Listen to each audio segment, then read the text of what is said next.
नमस्कार, माया खबरों की से मैं यज्ञा जोशी। आइए बढ़ते हैं खबरों की ओर। रेलवे कॉलोनी थाना पुलिस ने बड़े वाहन चोरी गिरोह का पर्दाफाश करते हुए 3 शातिर चोरों को गिरफ्तार किया है।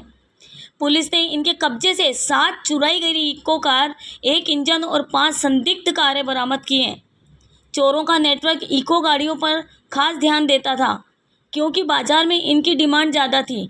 आरोपी इंजन और चेसिस बदलकर गाड़ियों की पहचान मिटा देते थे, ताकि चोरी की गाड़ी आसानी से बेची जा सके। 27 जुलाई को रंग तालाब निवासी मोहम्मद आशिक की इको कार घर के सामने से चोरी हो गई थी। थाना रेलवे कॉलोनी में रिपोर्ट दर्ज होते ही पुलिस अधीक्षक तेजस्विनी गौतम के निर्देशन और थाना अधिकारी रामस्वरूप मीणा के नेतृत्व में टीम बनाई गई। टीम ने 100 से ज़्यादा सीसीटीवी फुटेज खंगाले, मुखबिरों से सूचना जुटाई। आखिरकार विशेष ऑपरेशन के दौरान सैयद औसाफ अली, आदिल और मोहम्मद हुसैन नाम के 3 चोर गिरफ्तार किए। पूछताछ में इन चोरों ने स्वीकार किया कि कोटा शहर के अलग अलग इलाके दादाबाड़ी, विज्ञाननगर, बोरखेड़ा, केथुनीपोल और सुल्तानपुर से मिलाकर कुल 7 इको गाड़ियां चुराई गई हैं। पुलिस ने इनके निशानदेही पर सभी गाड़ियां और इंजन को बरामद किया। चोरी की गाड़ियों की कीमत करीब 1 करोड़ रुपए आंकी गई है। पुलिस ने चोरों के कब्जे से 5 अन्य संदिग्ध कारें डिटेन की हैं, जिसकी जांच और फोरेंसिक पड़ताल जारी है। पुलिस अब पता लगा रही है कि कहीं इन वारदातों की चोरी संबंधित रिपोर्ट तो नहीं है।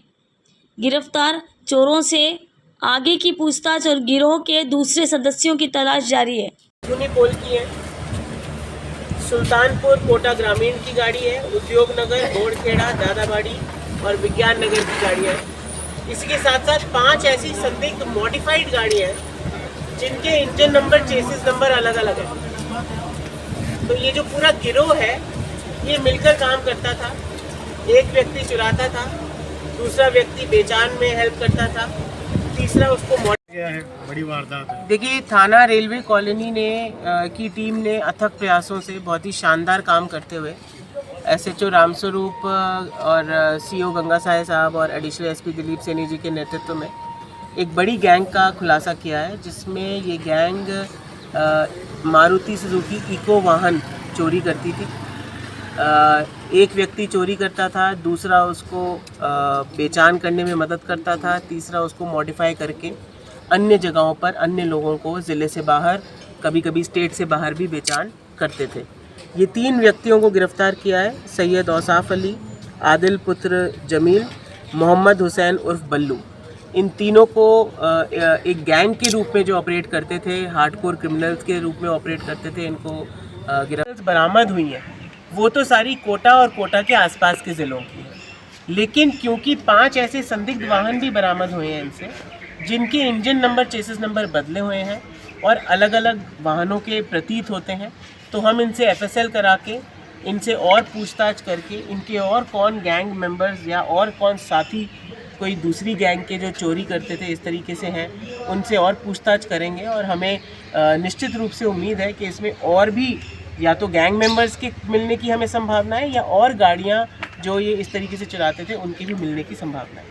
मतलब किन लोगों को थे ये गाड़ी, जिनको खरीदते थे उनको पता होता था चोरी गाड़ी या फिर किसी? देखिए, जिनको मॉडिफाई करके बेचते थे वो थर्ड पार्टीज तो एक तरीके से प्रॉपर एग्रीमेंट से ले रही हैं, तो उनको तो इस बारे में जानकारी नहीं थी, लेकिन जिनके मार्फत ये बेचते थे उसको भी हमने गिरफ्तार किया। गाड़ी को अनलॉक कैसे करते थे मैडम? ये गाड़ी को अनलॉक करने के अलग अलग तरीके थे इनके पास। कभी शीशा तोड़ के, कभी रिम को हटाकर पेचकस से खोलते थे, और सिक्योरिटी फीचर्स जिन गाड़ियों में नहीं है उस तरीके से इसमें आसानी होती है। तो आपके माध्यम से जनता को भी मैं यही रिक्वेस्ट करूंगी कि गाड़ियों में हल्का सा थोड़ा सा खर्चा करने से कोई वो नहीं है, लेकिन सिक्योरिटी फीचर ज़रूर लगाएं, जिससे कि अगर कोई भी बाहर का व्यक्ति आपकी गाड़ी को बिना आपके ऑथराइज्ड की के खोलने की कोशिश करे, तो एटलीस्ट एक अलार्म सिस्टम या एक जीपीएस सिस्टम उस गाड़ी में हो, जिससे कि हम इस तरीके की गैंग्स को पकड़ने में और आसानी पुलिस को हो, या इस तरीके की घटना को प्रिवेंट किया जा सके। मैडम, किस तरीके से पकड़ा गया है, कैसे पता लगा कि देखिए, ये पूरी एक टेक्निकल और हमारी पूरी ह्यूमन इंटेलिजेंस की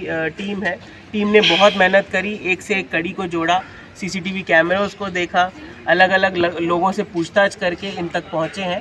और बहुत ही मेहनत इसके पीछे लगी हुई है। टीम लगातार रात दिन मेहनत कर रही थी और बड़ी संख्या में इको गाड़ियाँ इनसे बरामद पहले हुई। रेकी करते थे ये वारदात से पहले या पूरे गैंग के रूप में ऑपरेट करते हैं। इन्होंने इतनी गाड़ियाँ चुराई हैं, लेकिन प्रकरण इनके खिलाफ आज तक एक भी दर्ज नहीं हुआ।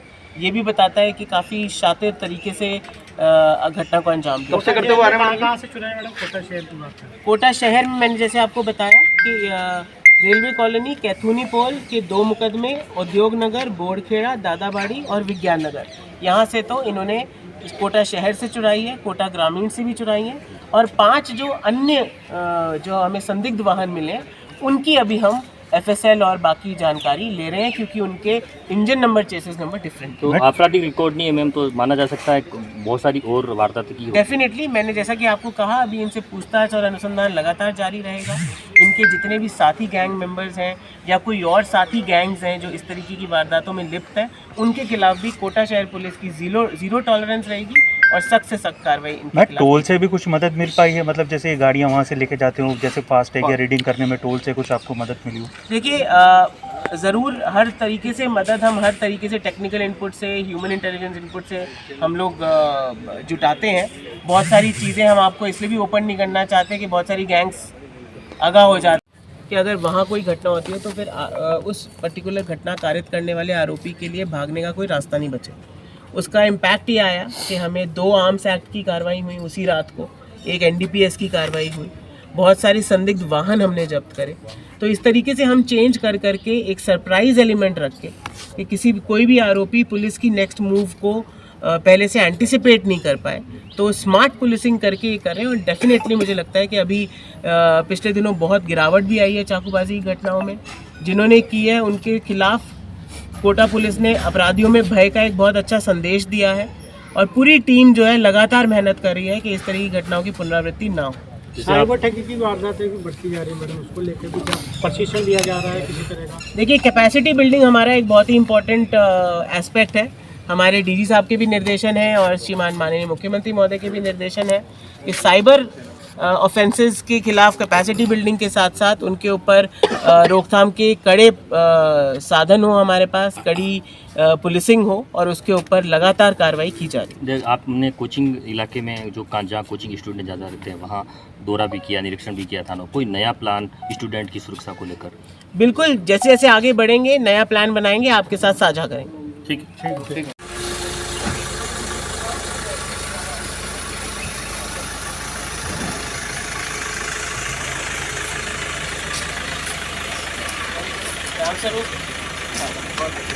एक्सीलेंट काम किया है इसमें, ठीक है, और इनका सबका रिवॉर्ड बना के भेजो, इनको रिवॉर्ड वेरी गुड।